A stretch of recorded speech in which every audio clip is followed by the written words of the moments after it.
अच्छा। ओम शान्ति। परमात्माका अति स्नेही, अति समीप आत्माहरूलाई, सदा श्रेष्ठ भाग्यवान आत्माहरूलाई, सदा बाबा समान बन्ने, उमङ्ग उत्साहमा अघि बढ्ने हिम्मतवान श्रेष्ठ आत्माहरूलाई सदा सन्तुष्ट मणि बनेर सन्तुष्ट रहने र सन्तुष्ट पार्ने बाबा समान आत्माहरूलाई सदा स्वप्न मात्र पनि अपवित्रताको अंश मात्रबाट पनि टाढा रहने महावीर महावीरनी आत्माहरूलाई र परमात्मा विधिद्वारा सम्पूर्ण सिद्धि प्राप्त गर्ने सिद्धि स्वरूप आत्माहरूलाई याद, प्यार, गुड मर्निङ और नमस्ते। आज हामी नवरात्रको आध्यात्मिक रहस्यको बारेमा चर्चा गर्नेछौँ। नवरात्रमा 9वटा देवीहरूको पूजा गर्ने हाम्रो परम्परा रहेको छ। पहिलो दिन घटस्थापना अर्थात् मकै, गहुँ, धान तथा अन्य अन्नहरूको बिउ छरेर जमरा उमार्ने हाम्रो परम्परा रहेको छ।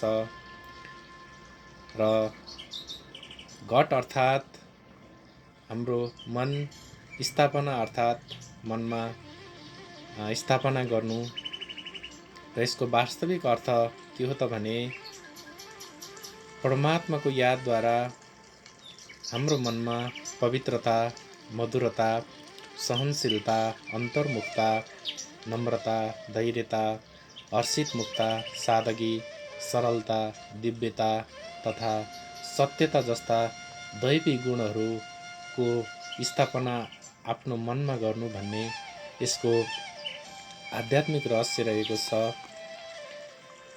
र नवरात्रमा 9वटा देवीहरूको पूजा गरिन्छ। पहिलो दिन शैलपुत्री, जसलाई शान्ति, दिव्यता र तेजस्विताकी देवीको प्रतिमूर्तिको रूपमा मानिन्छ।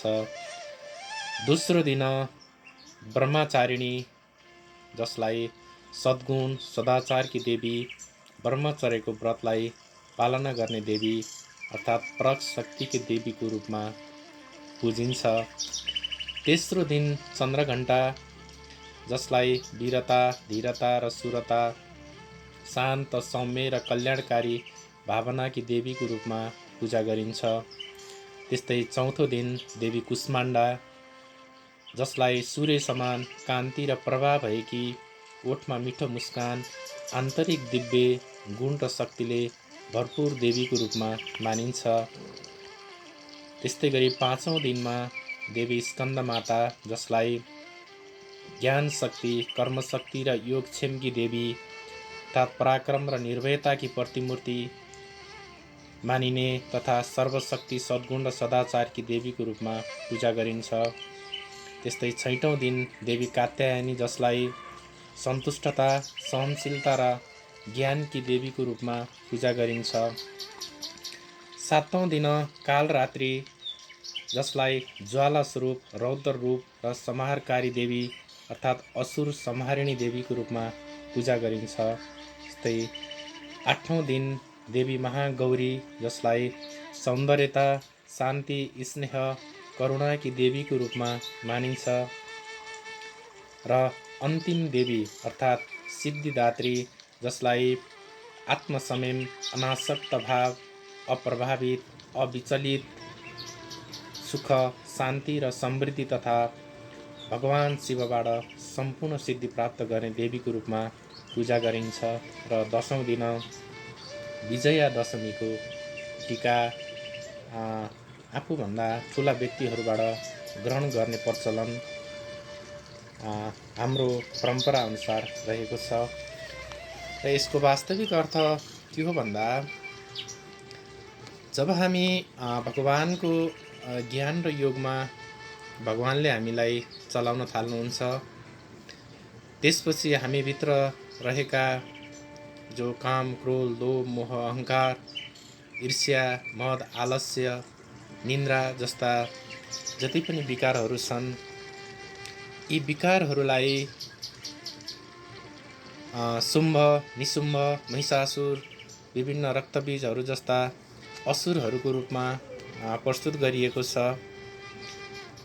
र जब हामी भगवानको मार्गमा चल्छौँ, भगवानले हामीलाई विभिन्न दैवी गुणहरू धारण गराएर विभिन्न अष्ट शक्तिहरू, सहन शक्ति, सामना गर्ने शक्ति, परक शक्ति, निर्णय शक्ति जस्ता अष्ट शक्तिहरू प्रदान गरेर बिस्तारै बिस्तारै हाम्रो मनबाट हामीलाई दुःख दिने यी जो विकारहरू छन्, यिनीहरूको संहार गराउँदै लैजानुहुन्छ।